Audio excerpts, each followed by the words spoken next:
Hi everyone.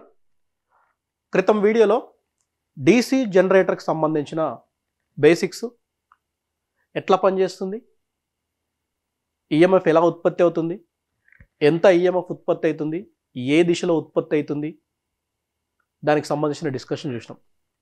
మరి ఈ వీడియోలో డీసీ మెషిన్ యొక్క కన్స్ట్రక్షన్ చూద్దాం. చాలా ఇంపార్టెంట్ కాన్సెప్ట్. కన్స్ట్రక్షన్ నుంచి మనం ఖచ్చితంగా ఒక క్వశ్చన్ ఎక్స్పెక్ట్ చేయొచ్చు, రైట్? సో ఇక్కడ మనం డిస్కస్ చేసేది ఏంటంటే కన్స్ట్రక్షన్.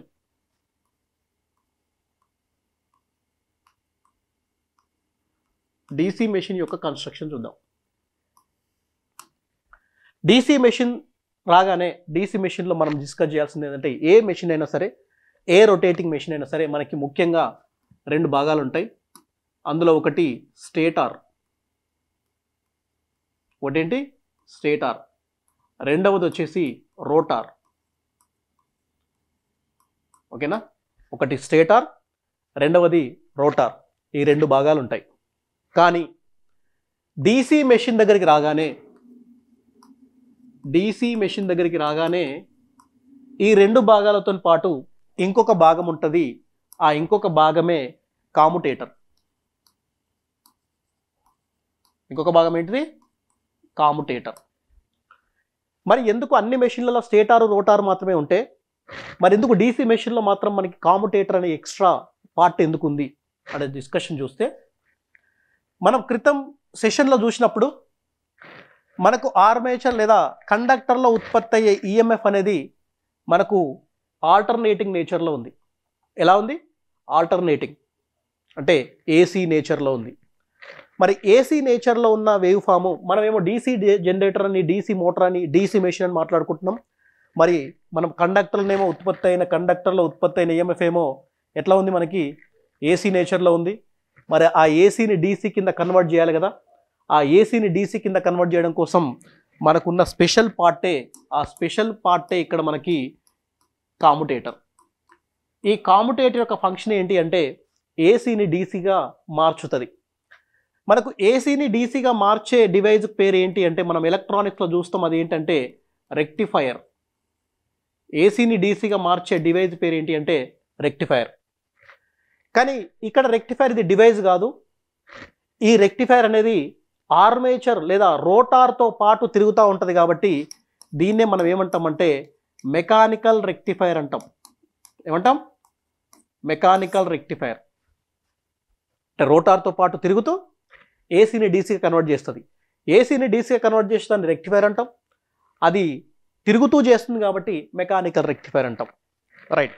ఇక్కడ పర్టికులర్గా మనం మాట్లాడుకుంటే ఇక్కడ కనుక చూస్తే స్టేటార్ డీసీ మోటార్లో కొంచెం స్పెషల్గా ఉంటుంది ఏసీ మెషిన్స్తో కానీ కంపేర్ చేస్తే.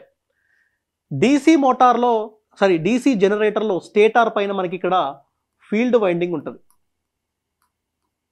ఫీల్డ్ వైండింగ్ అంటే స్టేటార్ పైన ఏముంటుందంటే ఫీల్డ్ వైండింగ్ ఉంటుంది, లేదా మనమే దీన్ని ఫీల్డ్ సిస్టమ్ అని కూడా అంటాం. ఫీల్డ్ సిస్టమ్ అని అంటాం. రోటార్ అనగానే తిరిగే భాగం కాబట్టి మనం ఆల్రెడీ కండక్టర్ తిప్పుతున్నామని చెప్తున్నాం కాబట్టి ఈ రోటార్ పైన మనకు కండక్టర్స్ ఉంటుంది. దాన్నే మనం ఏమంటున్నామంటే ఆర్మేచర్ సిస్టమ్ అంటున్నాం, లేకపోతే ఆర్మేచర్ కండక్టర్స్ అని అంటున్నాం. లేదా మనము దీన్నే సింపుల్గా ఏం చెప్పొచ్చు ఆర్మేచర్ వైండింగ్ అని కూడా చెప్పొచ్చు. ఎందుకంటే ఒక కండక్టర్ ఏముండదు కదా, ఆర్మేచర్ వైండింగ్. మరి కాముటేటర్ ఏం చేస్తుందంటే ఏసీ రూపంలో ఉన్న ఈఎంఎఫ్ని డీసీ రూపంలోకి మారుస్తుంది. మొత్తానికి డీసీ మెషిన్లో కన్స్ట్రక్షన్ చూస్తే మనకి మూడు భాగాలుగా చూస్తాం. ఒకటి స్టేటారు, రెండు రోటారు, మూడు కాముటేటర్. స్టేటార్ పైన ఏం చేస్తామంటే ఫీల్డ్ వైండింగ్ పెడతాము, రోటార్ పైననేమో ఆర్మేచర్ వైండింగ్ పెడతాము, మరి కాముటేటర్ ఏమో ఏసీ ఫామ్లో ఉన్న ఈఎంఎఫ్ని డీసీ ఫామ్లోకి మారుస్తుంది. ఇప్పుడు మనము ఒక్కొక్క పార్ట్ గురించి డిస్కస్ చేయాలి, ఓకేనా? ఒక్కొక్క పార్ట్ గురించి అంటే ఫస్ట్ మనం ఇక్కడ స్టేటార్ కోసం మాట్లాడుకుందాం. మరి స్టేటార్ కన్స్ట్రక్షన్ ఎట్లా ఉంటుందో చూడాలి. స్టేటార్ కన్స్ట్రక్షన్ మనకి ఎలా ఉంటుందో చూద్దాం. ఈ స్టేటార్ కన్స్ట్రక్షన్ మనకి ఎలా ఉంటుంది అంటే, ఇక స్టేటార్ ఎలా ఉంటుందంటే మనకి ఒక రౌండ్ సర్కిల్ ఉంటుంది కదా, రైట్? ఈ స్టేటార్ కన్స్ట్రక్షన్తో పాటుగా స్టేటార్లో మనకి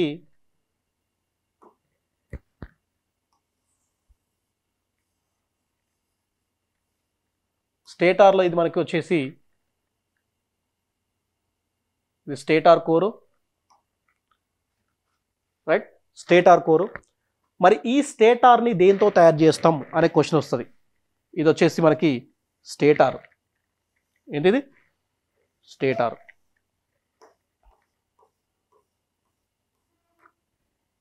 ఇది మనం చూసుకునే స్టేటార్. మరి ఈ స్టేటార్ నుంచి మనం కనుక అబ్జర్వ్ చేస్తే ఈ స్టేటార్ని మళ్ళీ 3 భాగాలుగా డివైడ్ చేయొచ్చు. స్టేటార్ని 3 భాగాలుగా డివైడ్ చేయొచ్చు. మొదటి భాగం ఏంటి అంటే యోక్. మొదటి భాగం ఏంటి? యోక్. రెండవ భాగం ఏంటి అంటే పోల్ కోరు. రెండో భాగం ఏంటి? పోల్ కోరు. మూడో భాగం వచ్చేసి పోల్ షూ. మూడో భాగం వచ్చేసి పోల్ షూ. అంటే స్టేటార్ మనకి ఎన్ని భాగాలుగా ఉంటుందంటే స్టేటార్లో 3 భాగాలుగా డివైడ్ చేస్తాం. ఏదైతే మనకి పైకి కనిపించే ఫ్రేమ్, పైకి మనకు ఒక ఫ్రేమ్ కనిపిస్తుంది కదా, ఇట్లా ఫ్రేమ్, ఈ ఫ్రేమ్ ఏదైతే ఉందో ఆ ఫ్రేమ్ను మనం ఏమంటామంటే యోక్ అని పిలుస్తాం. మరి ఈ యోక్ యొక్క ఫంక్షన్ ఏంటి? ఓకేనా? యోక్ యొక్క ఫంక్షన్ ఏంటి అంటే యోక్ ఏం చేస్తుంది అంటే మొత్తం మెషిన్కి మెకానికల్ సపోర్ట్ ఇస్తుంది. మొత్తం మెషిన్కి మెకానికల్ సపోర్ట్. మొత్తం మెషిన్కి మెకానికల్ సపోర్ట్ ఇస్తుంది. మెకానికల్ సపోర్ట్తో పాటుగా ఫ్లక్స్ ఫ్లో అవ్వడానికి, అంటే ఫ్లక్స్ ప్రవహించడానికి లేదా ఫ్లక్స్ ఫ్లో అవ్వడానికి పాత్ క్రియేట్ చేస్తుంది. పాత్ అంటే ఈ స్టేటార్ కోర్లోనే ఫ్లక్స్ అంతా తిరుగుతూ ఉంటుంది అనమాట. రైట్, ఇది యోక్ యొక్క ఫంక్షన్. అంటే స్టేటార్లో మళ్ళీ 3 భాగాలుగా చెప్పినాం. అందులో మొదటి భాగం వచ్చేసి యోక్. యోక్ అనేది మెకానికల్ సపోర్ట్ ఇస్తుంది. దాంతోపాటుగా ఫ్లక్స్ ప్రవహించడానికి కావలసిన పాత్ను క్రియేట్ చేసి పెడుతుంది. రైట్, ఇప్పుడు మనం ఏం చేయాలి అంటే ఇక్కడ అబ్జర్వ్ చేస్తే మరి ఈ కోర్ ఎక్కడుంది చూడాలి. ఓకేనా? ఏం కోరు? పోల్ కోరు. పోల్ కోర్ ఎక్కడ ఉందో చూడాలి కదా. రైట్, పోల్ కోర్ ఎక్కడ ఉందో చూడాలి. ఏదైతే ఈ కోర్ నుంచి ఏదైతే మనకు కనిపిస్తుందో ఎక్స్టెండ్ అయిన భాగం ఏదైతే ఉందో ఈ ఎక్స్టెండ్ అయిన భాగాన్ని మనం ఏమంటామంటే ఎక్స్టెండ్ అయిన భాగాన్ని పోల్ కోర్ అని పిలుస్తాం. ఏమని పిలుస్తాం? పోల్ కోర్ అని పిలుస్తాం.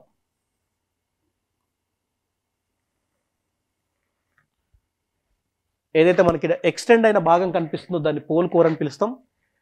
ఏదైతే ఇట్లా మనకు ఆర్చ్ షేప్లో ఆర్చ్ షేప్లో కనిపిస్తుందో దాన్ని మనం ఇక్కడ ఏం పిలుస్తామంటే పోల్ షూ అని పిలుస్తాం. అంటే ఇది ఏదైతే లైన్ ఉందో, అంటే ఇక్కడ ఒక నెక్ లాంటి భాగం ఏదైతే ఉందో దీన్ని ఏమంటామంటే పోల్ కోర్ అని చెప్తాం. Pole core. మరి ఏదైతే ఇలా కర్వ్డ్ సర్ఫేస్ లాగా ఆర్చ్ లాగా ఉందో దీన్ని ఏమంటామంటే పోల్ షూ అని పిలుస్తాం. ఏమని పిలుస్తాం? Pole shoe. ఇవి 3 భాగాలు. స్టేటార్లో 3 భాగాలు. ఇక్కడ మనం అబ్జర్వ్ చేస్తే మరి స్టేటార్ యొక్క ఫంక్షన్ ఏంటి? స్టేటార్ యొక్క ఫంక్షన్ ఏంటి అంటే మొత్తానికి స్టడీగా ఉండి మొత్తం మెషిన్కి ఒక మెకానికల్ సపోర్ట్ ఇవ్వడం కోసం స్టేటార్ వాడతాం. మరి పర్టికులర్గా అలా మాట్లాడి మళ్ళీ స్టేటార్లో 3 భాగాలు ఉన్నాయి కదంటే ఆ 3 భాగాలలో మొదటి భాగం యోక్ అంటాం. అంటే అవుటర్ ఫ్రేము, అది మెకానికల్ సపోర్ట్తో పాటు ఫ్లక్స్ ప్రవహించడానికి పాత్ను క్రియేట్ చేస్తుంది. రెండవది వచ్చేసి పోల్ కోరు. మరి ఈ పోల్ కోర్ యొక్క ఫంక్షన్ ఏంది? ఈ పోల్ కోర్ యొక్క ఫంక్షన్ ఏంటంటే ఈ పోల్ కోర్ ఏం చేస్తుందంటే వైండింగ్ చుట్టడం కోసం. ఏం వైండింగ్? ఆల్రెడీ మనం డిస్కస్ చేసినాం. ఇక్కడ పోల్ కోర్ ఏముంటుంది? వైండింగ్ ఉంటుంది. పర్టికులర్గా మాట్లాడితే వైండింగ్ స్టేటార్ పైన ఉండే వైండింగ్ ఏంటిదంటే స్టేటార్ పైన మనకు ఉండేది ఫీల్డ్ వైండింగ్. పర్టికులర్గా మాట్లాడితే మళ్ళీ స్టేటార్ పైన ఎక్కడ ఉంటుంది అంటే పోల్ కోర్ పైన ఉంటుంది. రైట్, ఈ ఫీల్డ్ వైండింగ్కి మనం ఏం చేస్తామంటే డీసీ సప్లై ఇస్తాం. మనం ముందే చెప్పుకున్నాము, ఫీల్డ్ వైండింగ్కి మనం డీసీ సప్లై ఇస్తాం. డీసీ సప్లై ఇస్తే మనకు వచ్చే ఫ్లక్స్ డీసీ ఫ్లక్స్, అంటే టైం ఇన్వేరియంట్ ఫ్లక్స్. ఆ టైం ఇన్వేరియంట్ ఫ్లక్స్ కోసం నేనేం చేస్తున్నా అంటే పోల్ కోర్ పైన వైండింగ్ చూడుతున్నా. ఫీల్డ్ సిస్టమ్ లేదా ఫీల్డ్ వైండింగ్ ఎక్కడ ఉంటుంది అంటే స్టేటార్ పైన ఉంటుంది. మళ్ళీ స్టేటార్లో పర్టికులర్గా ఎక్కడ ఉంటుంది అంటే పోల్ కోర్ పైన ఉంటుంది. ఓకేనా, రైట్. పోల్ కోర్ సంబంధించి ఇది డిస్కషన్. Next pole shoe. ఈ పోల్ షూ ఏదైతే ఉందో ఈ పోల్ షూ ఇలాగా ఆర్క్ షేప్లో లేదా ఆర్చ్ షేప్లో ఎందుకు ఉంది అనుకోవచ్చు. ఈ పోల్ కోర్ అనేది లేదా పోల్ షూ అనేది ఆర్చ్ షేప్లో ఎందుకు ఉంది అనొచ్చు. పోల్ షూని రెక్టాంగులర్లా కాకుండా, అంటే రెక్టాంగులర్ అంటే ఇట్లా చతురస్రాకారము కాకుండా ఇలా ఆర్చ్ షేప్లో పెట్టడానికి గల కారణం ఏంటిది అంటే ఫస్ట్ అబ్జర్వేషన్, దీంట్లో మనకు రోటార్ తిరుగుతున్నప్పుడు కనుక చూస్తే ఇది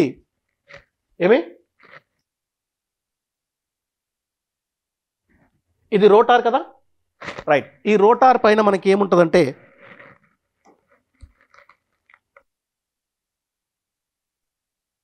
రోటార్ పైన మనకు వచ్చేసి ఆర్మేచర్ వైండింగ్ ఉంటుంది.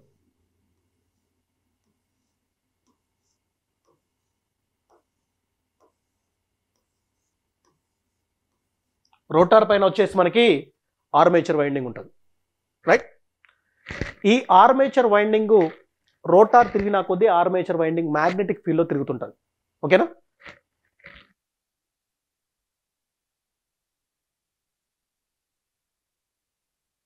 వైండింగ్లో తిరుగుతూ ఉంటుంది, ఆర్మేచర్ వైండింగ్లో తిరుగుతుంది. ఇప్పుడు మన డిస్కషన్ ఏంటి అంటే పోల్ షూని ఇలా రెక్టాంగులర్ షేప్లో కాకుండా ఆర్క్ షేప్లో పెట్టడానికి గల కారణం ఏంటి? ఇక్కడ మనం దాన్ని అర్థం చేసుకునే ప్రయత్నం చేద్దాం.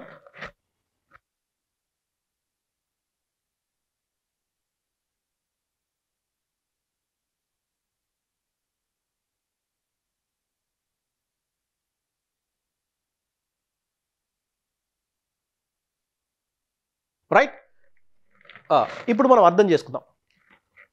ఈ డి యాక్సిస్ అనేది మ్యాగ్నెటికల్లీ న్యూట్రల్ యాక్సిస్, ఇదేమో డి యాక్సిస్. ఇక్కడ నుంచి నేను రోటార్ని ఎలాగంటే క్లాక్ వైజ్ రోటార్ని నేను ఇలాగా క్లాక్ వైజ్ డైరెక్షన్లో తిప్పుతున్నా అనుకుంటే, రోటార్ని క్లాక్ వైజ్ డైరెక్షన్లో తిప్పుతున్నా అనుకుంటే ఒకసారి ఇది అబ్జర్వ్ చేయండి. ఈ కండక్టర్ దగ్గర ఈఎంఎఫ్ ఎలాగ 0 ఉంటుంది. ఇటు నుంచి కండక్టర్ ఇలా క్లాక్ వైజ్ వస్తుంది అనుకుంటే ఇక్కడ నుంచి పోల్ షూకి మధ్య ఒకసారి డిస్టెన్స్ కనుక చూస్తే ఎయిర్ గ్యాప్, డిస్టెన్స్ అంటే ఏంది, ఇక్కడ ఎయిర్ గ్యాప్ కనుక చూస్తే మనకు ఫస్ట్ గరిష్టంగా మ్యాక్సిమం ఉంది, తర్వాత ఎయిర్ గ్యాప్ తగ్గుతుంది, తర్వాత ఎయిర్ గ్యాప్ ఏమవుతుందంటే మళ్ళీ పెరుగుతూ ఉంది. ఫస్ట్ ఎయిర్ గ్యాప్ మ్యాక్సిమం ఉంది కాబట్టి మనకు ఫ్లక్స్ మినిమం ఉంటుంది. ఫ్లక్స్ మినిమం ఉంటే ఈఎంఎఫ్ కూడా మినిమం ఉంటుంది. ఎలాగైతే ఫ్లక్స్ తగ్గుతూ ఉంటుందో అప్పుడు ఈఎంఎఫ్ పెరుగుతూ ఉంటుంది. అంటే ఫ్లక్స్ పెరుగుతుంది, ఈఎంఎఫ్ అంటే ఎయిర్ గ్యాప్ తగ్గుతుంటే ఫ్లక్స్ పెరుగుతుంది కాబట్టి ఈఎంఎఫ్ పెరుగుతూ ఉంటుంది. మళ్ళీ ఎయిర్ గ్యాప్ పెరుగుతుంది కాబట్టి ఫ్లక్స్ తగ్గుతుంది కాబట్టి ఈఎంఎఫ్ తగ్గుతుంది. ఇది అలాగే మళ్ళీ కంటిన్యూ అవుతూ ఉంటుంది ఇలాగా రైట్ సైడ్.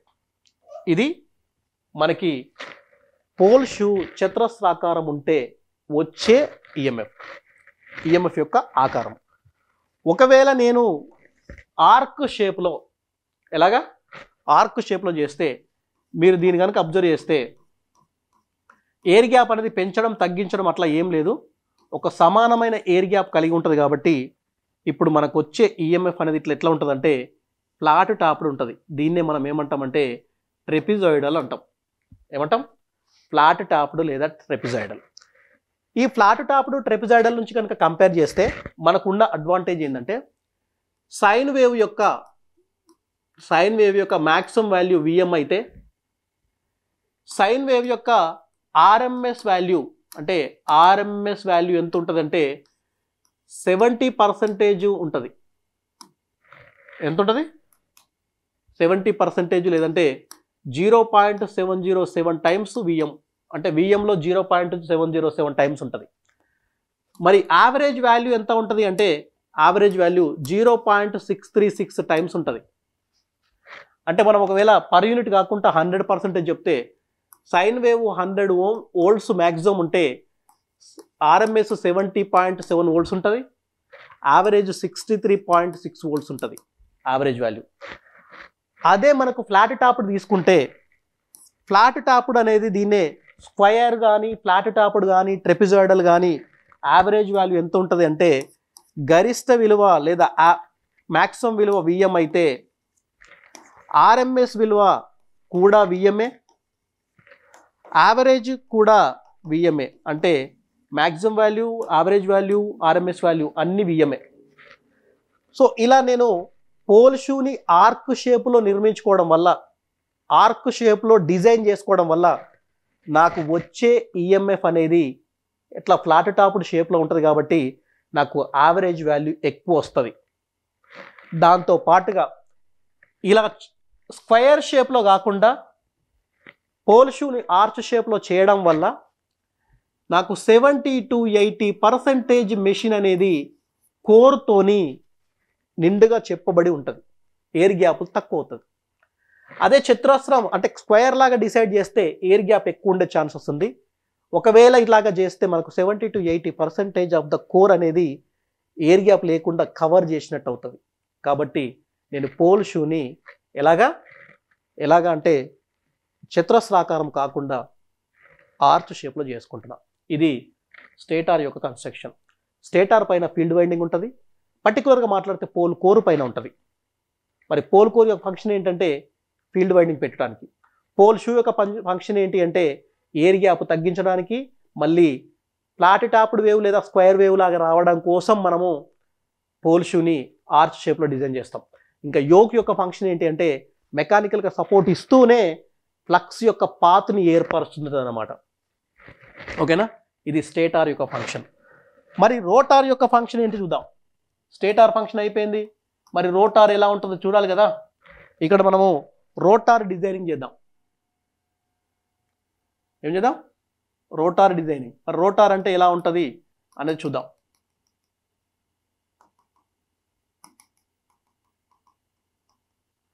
మరి ఈ రోటార్ ఎలా ఉంటుంది కనుక చూస్తే, రోటార్ని మీరు కనుక చూస్తే, రోటార్ అనేది ఒక సిలిండ్రికల్ స్ట్రక్చర్లో ఉన్న సర్క్యులర్ షేప్డ్ నిర్మాణం. రోటార్ అనేది ఏంటిది? ఒక సిలిండ్రికల్ షేప్లో ఉన్న స్ట్రక్చర్ నిర్మాణం. ఈ రోటార్ పైన ఏముంటుందంటే ఆర్మేచర్ వైండింగ్ ఉంటుంది, అది డిస్కస్ చేసాం మనం ఆల్రెడీ.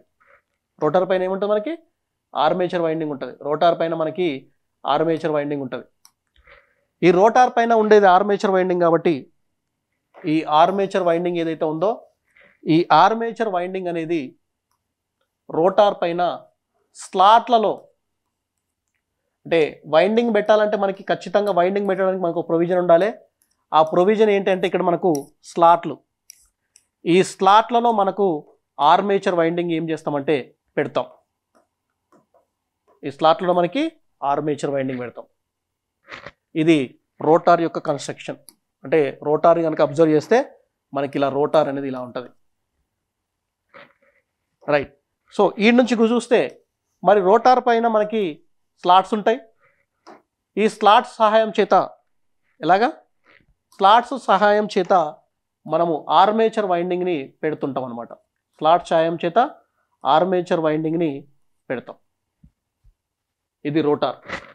మరి ఈ రోటార్ తయారు చేయడం కోసం ఏం వాడతాము అంటే, రోటార్ తయారు చేయడం కోసము లామినేటెడ్ సిలికాన్ స్టీల్ వాడతాం.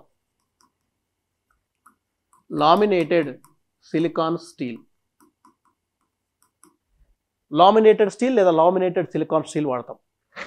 ఎందుకు లామినేటెడ్ వాడతాం అంటే, లామినేటెడ్ వాడే ముఖ్య ఉద్దేశం ఏంటి అంటే ఎడ్డీ కరెంట్స్ మినిమైజ్ చేయడానికి. ఈ ఎడ్డీ కరెంట్స్ అనేటివి ఫ్రీక్వెన్సీ స్క్వేర్కి అనులోమానుపాతంలో ఉంటాయి. అంటే ఏసీలోనే ఎక్కువ మనకి ఎడ్డీ కరెంట్స్ వచ్చే ఛాన్సెస్ ఉంది. కానీ మనం డీసీ మెషిన్ల కోసం డిస్కస్ చేస్తున్నాం కదా. మరి ఎడ్డీ కరెంట్స్ ఎందుకు వస్తున్నాయి అంటే, డీసీ మెషిన్స్ అయినప్పటికీ మనకు ఆర్మేచర్ కండక్టర్లో, అంటే కండక్టర్ని మనం ఆర్మేచర్ కండక్టర్ అంటాం. ఆర్మేచర్ కండక్టర్లో ఉత్పత్తి అయ్యే ఈఎంఎఫ్ ఏసీలోనే ఉంది కాబట్టి మనకు ఈడ ఎడ్డీ కరెంట్స్ వచ్చే ఛాన్స్ ఉంటాయి. మరి ఎడ్డీ కరెంట్స్ మినిమైజ్ చేయాలంటే మనం ఖచ్చితంగా లామినేషన్ చేయాల్సి ఉంటుంది. అదే లామినేటెడ్ సిలికాన్ స్టీల్ వాడాలి. మరి ఈ రోటార్తో పాటు ఇంకెక్కడైనా లామినేషన్ చేయబడిన భాగం ఉందా అంటే ఉంది. రోటార్తో పాటు ఇంకా లామినేట్ చేయబడిన లేదా చేసే భాగం ఏదైనా ఉందంటే అది ఏంటంటే మనకు పోల్ షూ. ఈ పోల్ షూలో ఏం చేస్తామంటే లామినేట్ చేస్తాం. ఎందుకు పోల్ షూలో లామినేట్ చేస్తామంటే స్లాట్ T2 స్ట్రక్చర్ వల్ల ఫ్లక్స్ లైన్ ఎప్పుడు కానీ తక్కువ ఎయిర్ గ్యాప్ ఉన్న పాత్ని తీసుకోవడానికి ట్రై చేస్తుంది కాబట్టి ఇలా రావడానికి ఇష్టపడుతుంది ఇలా రావడం కంటే. ఇప్పుడు ఉదాహరణకు మనకి ఇక్కడ అబ్జర్వ్ చేస్తే ఇక్కడ ఒక ఫ్లక్స్ లైన్ ఇట్లా వస్తుంది, ఇట్లా రాదు. ఎందుకు? ఇక్కడ ఎక్కువ ఎయిర్ గ్యాప్ ఉంది, ఎయిర్ గ్యాప్ ఎక్కువ ఉంటే రిలక్టెన్స్ ఎక్కువ ఉంటుంది కాబట్టి ఆ ఫ్లక్స్ లైన్ ఇట్లా రావడానికి ట్రై చేస్తుంది, అంటే బెండ్ తీసుకుంటుంది. ఇలా బెండ్ తీసుకోవడాన్ని మనం ఏమంటామంటే పల్సేటింగ్ కరెంట్స్ అంటాం. బెండ్ తీసుకోవడం ఏమంటాం మనం? పల్సేటింగ్ కరెంట్స్ అంటాం. మరి ఈ పల్సేటింగ్ కరెంట్స్ని మినిమైజ్ చేయాలి కాబట్టి నేను ఇక్కడ పోల్ షూని లామినేట్ చేస్తున్నా. అంటే ఆర్మేచర్ కోర్తో పాటు పోల్ షూ కూడా లామినేట్ చేయబడి ఉంటుంది. రైట్, నెక్స్ట్ ఇది రోటార్ సంబంధించిన డిస్కషన్. మరి ఈ రోటార్లో మనకి ఏమున్నాయంటే రోటార్లో మనకి కండక్టర్లు ఉంటాయి. రోటార్లో మనకి కండక్టర్లు ఉంటాయి. రోటార్లో మనకి ఏముంటాయి? కండక్టర్లు.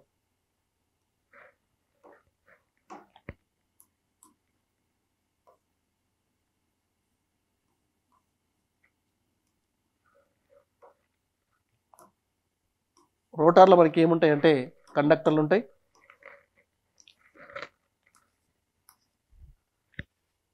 ఈ కండక్టర్లను మనం ఒక వైండింగ్ ప్రొసీజర్ లాగా పెడతాం. అది ఎలా పెడతాం అనేది నేను వైండింగ్ ప్రొసీజర్లో చెప్తా. రోటార్ అనేది మనకి సిలికాన్ స్టీలు లేదా లామినేటెడ్ సిలికాన్ స్టీల్తో ఏర్పరచుకుంటాం. రైట్, సో దాంతో పాటుగా ఇక్కడ మనకి వైండింగ్ని పెడతాం. ఇది రోటార్ యొక్క కన్స్ట్రక్షన్. ఈ రోటార్తో పాటు మనకి మూడవ భాగం ఒకటి ఉంది. అదేమిటంటే కాముటేటర్. ఏమిటది? కాముటేటర్. మరి ఈ కాముటేటర్ ఎక్కడ ఉంటుంది అంటే కాముటేటర్ అనేది రోటార్ పైననే మనకి సేమ్ షాఫ్ట్ పైనే మనకి ఈ కాముటేటర్ అనేది ఉంటుంది. ఈ కాముటేటర్ని ఎలా చూస్తాము అంటే ఈ కాముటేటర్ వచ్చేసి మన డిస్కషన్ వచ్చేసి కాముటేటర్. ఈ కాముటేటర్ వచ్చేసి మనకి ఎట్లా ఉంటుంది? షాఫ్ట్కి ఏదైతే షాఫ్ట్ ఉందో ఆ షాఫ్ట్కే ఉంటుంది. ఈ కాముటేటర్ ఏం చేస్తుంది అంటే ఏసీని డీసీగా మారుస్తుంది. కాముటేటర్ ముఖ్య ఫంక్షన్ ఏంటంటే ఏసీని డీసీగా మారుస్తుంది. ఈ కాముటేటర్ ఏం చేస్తామంటే కొన్ని నెంబర్ ఆఫ్ సెగ్మెంట్ల కింద డివైడ్ అయి ఉంటుంది. వీటినే మనము కాముటేటర్ సెగ్మెంట్లు అంటాం. ఏమంటాం? కాముటేటర్ సెగ్మెంట్లు అని పిలుస్తాం. ఈ కాముటేటర్ సెగ్మెంట్ లేదా కాముటేటర్ ఎట్లా ఉంటుంది అంటే మనము డిజైన్ చేసుకున్న సేమ్ షాఫ్ట్ పైనే ఉంటుంది. మరి ఈ కాముటేటర్ ఏం చేస్తుంది, ఎలా చేస్తుంది అనే దాని ఫంక్షన్ చూద్దాం. రైట్, సో ఇది రోటార్ యొక్క కన్స్ట్రక్షన్. స్టేటార్ కన్స్ట్రక్షన్ అయిపోయింది, రోటార్ కన్స్ట్రక్షన్ అయిపోయింది. మరి ఈ రోటార్ పైన స్లాట్లు పెట్టినామని చెప్తున్నాం కదా. ఈ స్లాట్లు అనేది డీసీ మెషిన్లో వాడే స్లాట్లు ఓపెన్ స్లాట్లు. ఓపెన్ స్లాట్స్ అంటే మనం ఇలా బొమ్మలు చూపించినట్టు ఉంటాయి అన్నమాట. అంటే ఆల్రెడీ చుట్టబడిన కాయిల్స్ తీసుకొస్తే ఈజీగా దాంట్లో మనం చొప్పించుకొని ఇలా పెట్టుకోవచ్చు. వాటి ఓపెన్ స్లాట్ల యొక్క ఫంక్షన్. సో డీసీ మెషిన్లో వాడేటివి ఓపెన్ స్లాట్లు. మరి వైండింగ్ పెట్టిన తర్వాత వైండింగ్ మెకానికల్గా స్ట్రాంగ్ ఉండడం కోసం దీని మీద మనం ఏం చేస్తామంటే స్లాట్ వెడ్ చేసి పెడతాం. అంటే ఆల్రెడీ వైండింగ్ పెట్టినాం కాబట్టి దాని మీద అడ్జస్ట్మెంట్ లాగా స్లాట్ వెడ్ చేసి పెడతాం. వీటిని ఏమంటామంటే స్లాట్ వెడ్జెస్ అంటాం. మరి ఈ స్లాట్ వెడ్జెస్ దేంతో తయారు చేస్తాము అంటే ఫైబర్ తయారు చేస్తాం. దేంతో తయారు చేస్తాం? ఫైబర్. స్లాట్ వెడ్జెస్ని ఫైబర్ చేత తయారు చేస్తాం. ఇది రోటార్ యొక్క కన్స్ట్రక్షన్. మరి ఇప్పుడు మనము కాముటేటర్ ఏం చేస్తుందో చూసినాం కాబట్టి కాముటేటర్ కన్స్ట్రక్షన్ చూద్దాం. సో మనకు థర్డ్ పార్ట్ ఏంటి అంటే కాముటేటర్. ఈ కాముటేటర్ ఏం చేస్తుంది అంటే కాముటేటర్ అనేది ఒక స్ట్రక్చర్, సిలిండ్రికల్ స్ట్రక్చర్ ఉంటుంది. కాముటేటర్ ఏం చేస్తుంది? ఒక సిలిండ్రికల్ స్ట్రక్చర్ని కలిగి ఉంటుంది గుండ్రగా. ఈ గుండ్రంగా ఉన్న స్ట్రక్చర్ని మనం ఏం చేస్తామంటే రెండు భాగాలుగా డివైడ్ చేస్తాం. ఈ గుండ్రంగా ఉన్న దాన్ని ఏం చేస్తామంటే రెండు భాగాలుగా డివైడ్ చేస్తాం. రైట్, రెండు భాగాలుగా.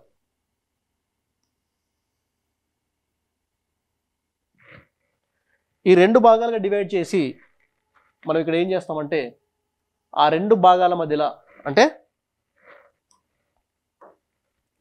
ఆ రెండు భాగాల మధ్యలో మనకి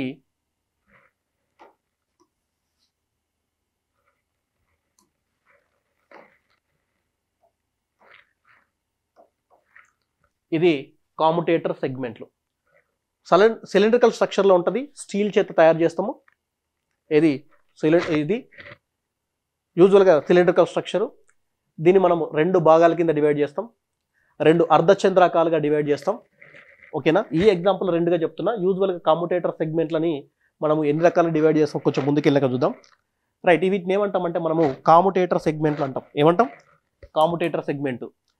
ఈ ఎగ్జాంపుల్ కాముటేటర్ సెగ్మెంట్లు ఎన్ని ఉన్నాయి అంటే రెండు ఉన్నాయి. ఈ రెండు కాముటేటర్ సెగ్మెంట్ల మధ్యలో మనకు మైకా అనే ఇన్సులేటింగ్ మీడియా ఉంటుంది. ఏముంటుంది? మైకా. ఈ మైకా ఏం చేస్తుందంటే కాముటేటర్ సెగ్మెంట్ల మధ్యలో షార్ట్ సర్క్యూట్ అవ్వకుండా చూస్తుంది.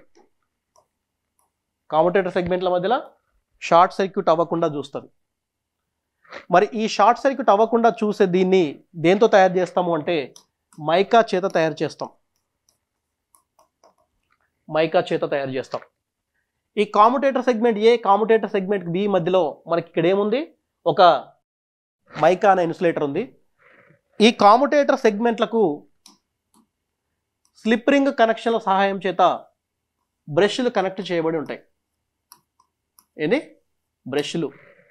మరి ఈ బ్రష్లు ఏం చేస్తాయి అంటే బ్రష్లు అనేటివి కరెంటుని కలెక్ట్ చేసుకోవడానికి వాడతాం.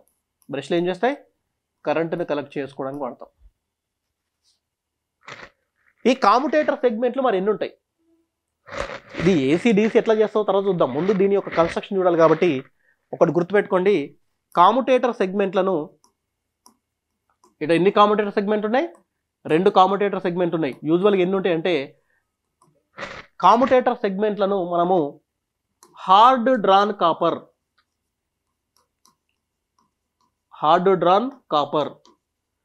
లేదా ఫోర్జ్డ్ కాపర్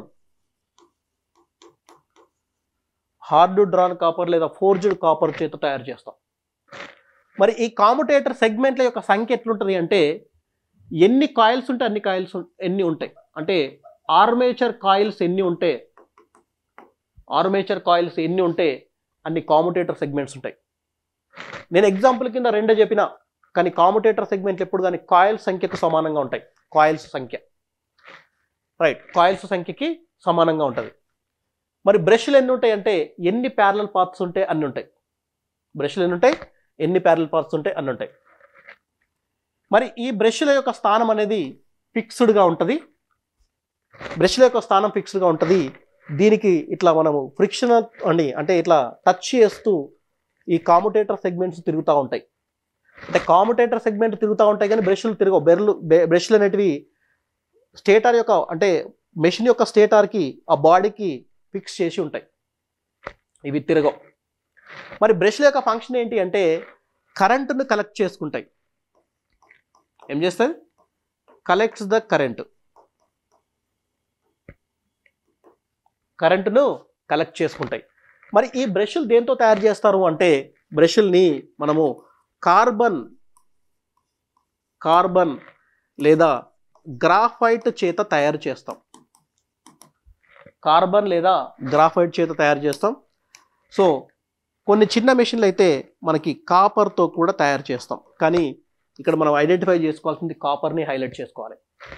మరి బ్రష్ల యొక్క తయారీకి ఎందుకు కార్బన్ వాడతాము అంటే కార్బన్కి లూబ్రికేటింగ్ ప్రాపర్టీ ఉంటుంది. అంటే ఇట్లా జారుడు స్వభావం ఉంటుంది. నువ్వు ఎంతసేపు ఈ కార్బన్ పైన ఒక రోటార్ ఇట్లా రాకుతూ ఉంటే ఆ ఫ్రిక్షనల్ ఫోర్స్ వల్ల మనకి ఇలా పౌడర్ లాగా ఈజీగా వచ్చేసి దానిపైన పాలిష్ లాగా చేస్తూ ఉంటుంది. సో కార్బన్తో తయారీయడానికి మెయిన్ రీజన్ ఏంటి అంటే ఒకటి అది లూబ్రికేటింగ్ ప్రాపర్టీ లాగా ఉండి రోటార్ పైన స్మూత్గా మూవ్ అయ్యేటట్టు చేస్తుంది.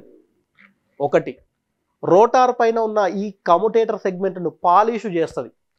ఈ పాలిష్ చేయడం వల్ల మనకు వచ్చే లాభం ఏంటంటే టైరింగ్ ప్రాబ్లం అంటే ఇరిగిపోవడం లేదా కరిగిపోవడం లాంటివి, లేదా వేరింగ్ ప్రాబ్లం అంటే తుప్పు పట్టడం లాంటి ప్రాబ్లమ్స్ రాకుండా మనకు ఏం హెల్ప్ చేస్తుంది? కార్బన్ అనేది హెల్ప్ చేస్తుంది. దానికోసమనే కార్బన్ చేత తయారు చేస్తాం. ఓకేనా? ఇవి బ్రష్లు వచ్చేసి కరెంటుని కలెక్ట్ చేసుకోవడానికి వాడతాం. రైట్. ఇప్పుడు మొత్తానికైతే మనం ఇప్పుడు కన్స్ట్రక్షన్ కనుక చూస్తే ఇది స్టేటార్ కన్స్ట్రక్షన్.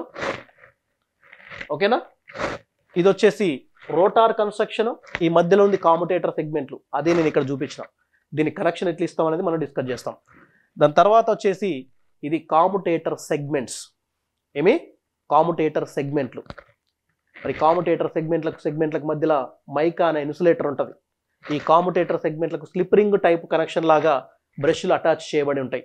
బ్రష్ల యొక్క స్థానం ఎప్పుడు ఒకేలాగా ఉంటుంది, ఒకే విధంగా ఉంటుంది, ఒకే చోటు ఉంటుంది. కానీ కాముటేటర్ సెగ్మెంట్లు మాత్రం తిరుగుతూ ఉంటాయి. అలా తిరిగినప్పుడల్లా ఈ బ్రషెస్ అనేటివి దానికి అరగదీసుకుంటూ పాలిష్ చేస్తూ స్మూత్గా ఆపరేషన్ జరిగేలాగా చేస్తుంది. మరి ఇప్పుడు మన క్వశ్చన్ ఏంటంటే ఏసీ డీసీ ఎట్లాగా మారుతుంది? ఓకేనా? ఇప్పుడు క్వశ్చన్ ఏంటి అంటే ఏసీ డీసీ ఎట్లాగా మారుతుంది చూద్దాం. ఇప్పుడు మన డిస్కషన్ ఏంటి అంటే ఏసీ డీసీ ఎలాగా మారుతుంది, మనకు ఏసీ అనేది డీసీ అనేది ఎలాగా మారుతుంది. ఈ ఏసీ డీసీ అర్థం చేయించడం కోసం నేను ఏం చేస్తున్నా అంటే ఒక 2 డయాగ్రాములు తీసుకున్నా. ఓకేనా? ఇవేంటంటే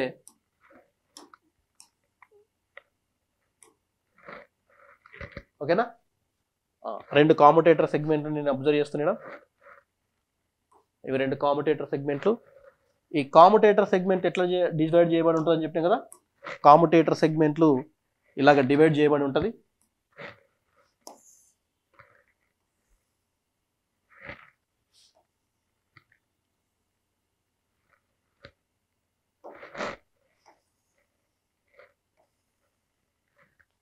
ఇవి కాముటేటర్ సెగ్మెంట్లు.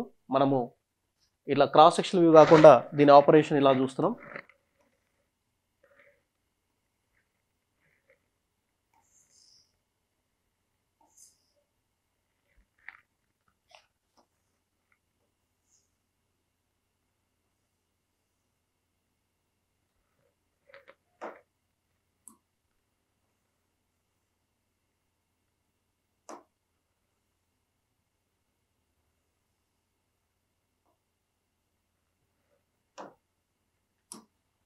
ఇవి కాముటేటర్ సెగ్మెంట్లు. ఈ కాముటేటర్ సెగ్మెంట్లకి ఏం చేస్తాము అంటే మనకి బ్రష్ కనెక్షన్ ఉంటుందని చెప్పినాం కదా. ఇలాగా బ్రష్ల కనెక్షన్ ఉంటుంది. మరి బ్రష్ల యొక్క ఫంక్షన్ ఏంటి అంటే బ్రష్లు ఏం చేస్తాయి, కరెంటుని కనెక్ట్ చేసుకుంటాయి. ఎక్కడి నుంచి అంటే కాముటేటర్ సెగ్మెంట్ల నుంచి. ఇవి బ్రష్లు, ఇవి బ్రష్లు.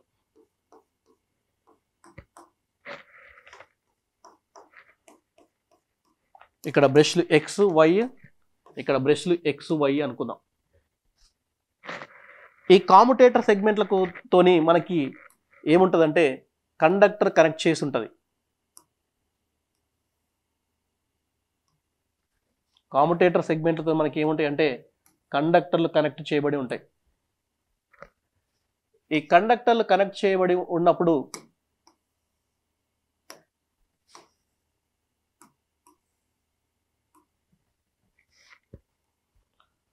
కండక్టర్ కనెక్ట్ చేయబడి ఉంటుంది. ప్రతి కాయిల్కి మనకి 2 టర్న్స్ ఉంటాయి. ఎన్ని టర్న్స్ ఉంటాయి? 2 టర్న్స్ ఉంటాయి. నేను ఇదే విషయాన్ని నేను ఇక్కడ చూపించే ప్రయత్నం చేస్తున్నా.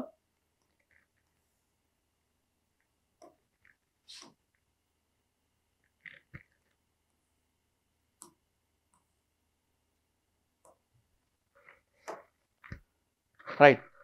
ఇప్పుడు ఇక్కడ మనకి ఈ కండక్టర్ అనేది మనకి నార్త్ అండ్ సౌత్ పోల్లో తిరుగుతూ ఉంటుంది.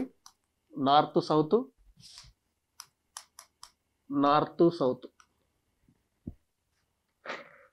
ఇప్పుడు ఈ కండక్టర్ నేను ఏం చేస్తున్నానంటే కాముటేటర్ సెగ్మెంట్లతోని కలిపేస్తున్నా.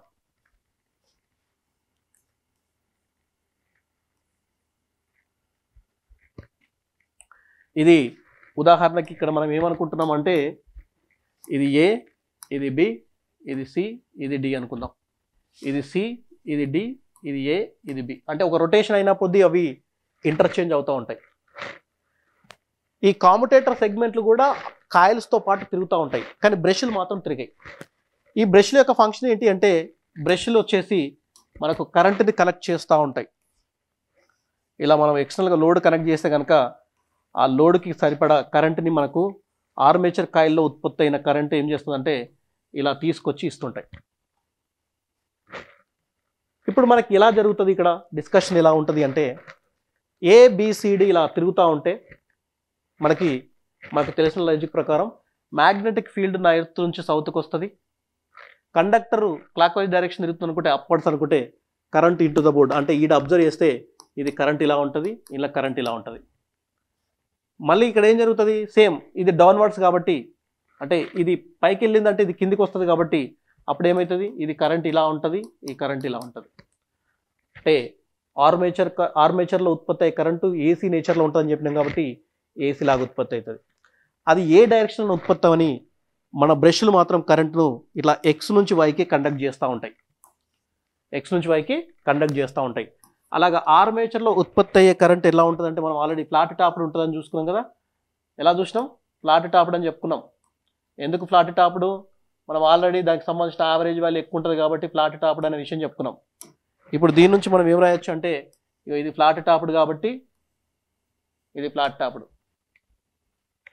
ఇప్పుడు ఈ ఏసీ కాస్త మనకి ఏమవుతుందంటే డీసీ అవుతుంది. ఇది ఒక కండక్టర్కి సంబంధించిన డిస్కషన్. ఇలాంటివి వందల్లో వేలల్లో కండక్టర్ ఉంటాయి కాబట్టి అన్నీ ఇలా వస్తుంటుంది కాబట్టి అప్పుడు మనకు స్టడీగా లాస్ట్కి మనకు ఎలా కనిపిస్తుంది అంటే డీసీ లాగా కనిపిస్తుంది. ఇది మనకి డీసీ లాగా కనిపిస్తుంది. అంటే ఆర్మేచర్ కండక్టర్ ఎటు నుంచి ఎటు తిరిగినా ఆల్టర్నేటింగ్ ఈఎంఎఫ్ ఉత్పత్తి అయినా కూడా బ్రష్లు మాత్రం ఒకే దిశలో కరెంటుని కండక్ట్ చేసి ఎక్స్ నుంచి వైకి కరెంటు చేస్తూ ఉంటుంది. అంటే ఆర్మేచర్లో బై డైరెక్షన్లో ఉన్న కరెంటుని బ్రష్లు ఒకే డైరెక్షన్లో కండక్ట్ చేస్తూ ఏసీని డీసీగా మారుస్తాయి. ఓకేనా, రైట్. ఇది కామ్యుటేటర్ యొక్క పని. ఇక్కడ రికాల్ చేసుకోవాల్సిన విషయం ఏంటంటే కామ్యుటేటర్ సెగ్మెంట్లు హార్డ్ డ్రాన్ కాపర్తో తయారు చేస్తారు. కామ్యుటేటర్ సెగ్మెంట్లకు మధ్యలో మైకా అనే ఇన్సులేటర్ వస్తారు.